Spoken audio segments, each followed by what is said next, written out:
তো আমরা সবাই মিলে বারাসাতে ঠাকুর দেখতে যাচ্ছি। বারাসাতে গিয়ে আরও যেই মণ্ডপগুলো আমরা দেখবো সবকটাই তোমাদের দেখ।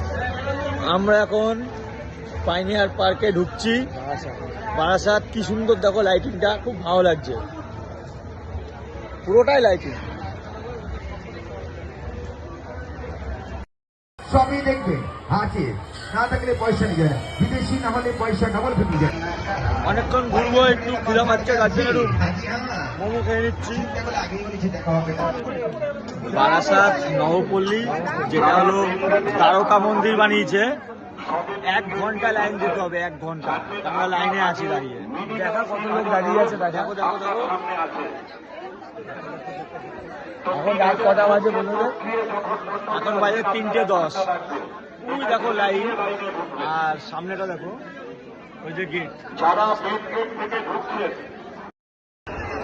আমরা 3000 লোকের পরে ঢুকলাম, 3000 লোকের পরে।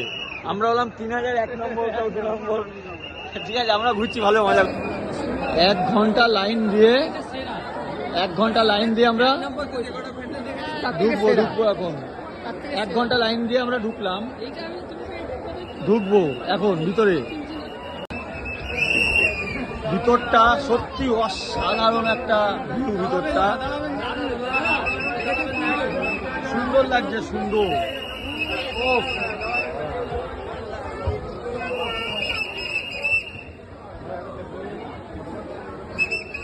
এক মিনিটও দাঁড়াতে দেবে না ভিতরে, এতটাই ভিড় এখানে।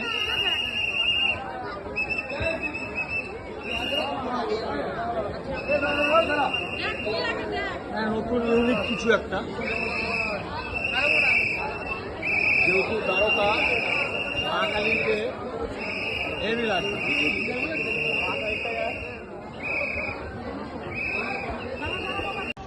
আমরা পানিয়ার পার্কে গেছিলাম, পানিয়ার পার্কেরটা সেরকম ভালো লাগেনি। এবার যেটা যাচ্ছে এটা খুব সুন্দর, নবপল্লী, বারাসাত নবপল্লী। দেখাবো সব। অনেক রাত হয়ে গেছে, আমরা এখনো প্যান্ডেল দেখে যাচ্ছি। সারা রাত চলবে, এরপরে আরো চলবে। আর সবাই জানো আমি একটু গুটকা খাই, সবসময় মুখে থাকে। ঠিক আছে, এই যে আমাদের জ্যাঙ্গো একটু আগে হিমালয় পর্বত দেখেছে। হিমালয় পর্বত দেখার পরে ওই একটু অসুস্থ হয়ে গেছে, পাহাড়ে উঠেছিল তো,